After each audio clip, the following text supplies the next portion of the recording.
Imagina viajar para um paraíso tropical, de areia branca e mar cristalino, só para descobrir que você mesmo faz parte do problema que está destruindo aquele lugar? Parece exagero. Não é. O turismo, que nasceu como uma forma de conexão com culturas, naturezas e histórias, hoje carrega um paradoxo sombrio. Quanto mais popular um destino se torna, mais perto ele chega da própria ruína. Nos últimos anos, cidades históricas, ilhas paradisíacas e até aldeias remotas se tornaram reféns do chamado overtourism, o turismo excessivo. É uma avalanche de visitantes que consome recursos, eleva preços, destrói ecossistemas e transforma a vida dos moradores em um caos diário. E o mais curioso, muitos viajantes que dizem amar esses lugares contribuem, sem perceber, para a sua degradação. Mas por que isso acontece? A resposta está na forma como enxergamos a viagem. O turismo moderno, impulsionado por redes sociais, passagens baratas e a promessa de experiências únicas, criou um ciclo de desejo e destruição. Cada foto perfeita no Instagram é um convite silencioso para que mais pessoas visitem, até que aquele cenário idílico já não exista como antes. Seja nas praias intocadas da Tailândia, nas ruas estreitas de Veneza ou nas trilhas dos Andes, o mesmo padrão se repete. O que torna um lugar especial é exatamente aquilo que o coloca em risco. E, ironicamente, é o amor do turista que, gota a gota, corrói o objeto desse amor. O turismo, como um remédio poderoso, pode curar economias e valorizar culturas, mas, em excesso, se transforma em veneno. E é nesse equilíbrio frágil que está a nossa história de hoje.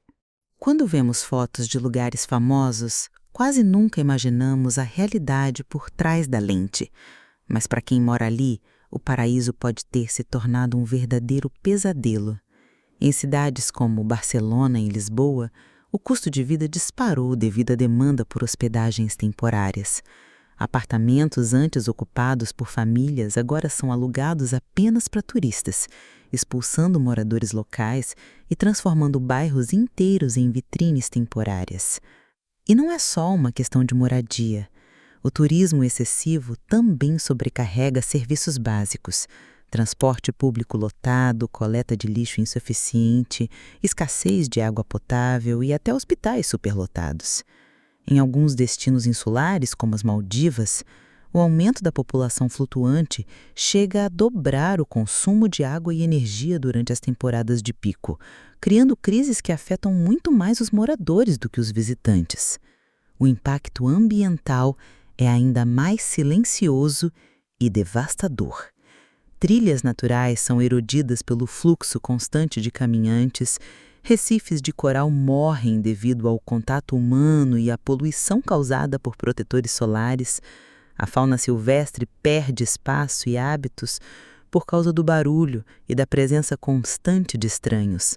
A biodiversidade, que deveria ser preservada, acaba sendo sacrificada em nome da experiência turística. Esse ciclo não é novo, mas ganhou força com a popularização das redes sociais e o modelo de viagens baratas. Plataformas como o Instagram e o TikTok transformaram destinos antes desconhecidos em pontos turísticos instantâneos, às vezes em questão de semanas. Uma foto viral pode multiplicar o número de visitantes de um lugar de forma tão rápida que não há tempo para criar estratégias de preservação. Mas existe um fator ainda mais complexo. Para muitos destinos, o turismo é a principal ou única fonte de renda. Isso cria um dilema moral e econômico. Como limitar a entrada de visitantes sem prejudicar milhares de pessoas que dependem deles para sobreviver? E como educar o turista para que ele perceba que, em alguns casos, a melhor forma de ajudar é não ir? Nos últimos anos, alguns destinos famosos começaram a reagir contra o peso insustentável do turismo em massa. Veneza, na Itália, talvez seja o caso mais emblemático. Conhecida por seus canais e arquitetura única, a cidade recebe mais de 20 milhões de visitantes por ano, um número esmagador para um município com pouco mais de 250 mil habitantes. Após década de degradação ambiental, êxodo populacional e aumento no custo de vida, as autoridades decidiram implementar uma taxa de entrada para turistas de um dia, uma medida inédita e controversa que gerou debates acalorados pelo mundo. Na ilha de Koh Tachai, na Tailândia, a situação foi ainda mais radical. Com praias paradisíacas e ecossistemas marinhos raros, a ilha se tornou um ponto popular entre turistas internacionais. Porém, o excesso de visitantes provocou danos irreversíveis aos recifes e à vida selvagem. Em 2016, o governo tailandês tomou a decisão drástica de fechar a ilha indefinidamente, priorizando a recuperação ambiental em detrimento da economia turística local. Outro exemplo vem do Butão, um país que adota uma política de turismo de alto valor, baixo impacto. Em vez de abrir as portas para todos, o país impõe um valor mínimo diário que cada turista precisa gastar, incluindo hospedagem, alimentação e taxas ambientais. A ideia é simples: menos visitantes, mas com maior retorno econômico, garantindo a preservação cultural e natural. Essas decisões mostram que há um movimento crescente de resistência contra o turismo predatório. E ele vem acompanhado de novas propostas: limitação de ingressos para atrações, reservas obrigatórias para trilhas e até campanhas educativas voltadas para viajantes. A mensagem é clara: não basta viajar para conhecer, é preciso viajar para respeitar. Mas será que essas medidas realmente funcionam a longo prazo? Ou será que em um mundo hiperconectado, o desejo de explorar novos lugares sempre vai encontrar uma forma de romper qualquer barreira? A resposta talvez dependa menos dos governos e mais de nós mesmos. Se o século XX foi marcado pela democratização das viagens, o século XXI está sendo moldado pelo desafio de mantê-las sustentáveis.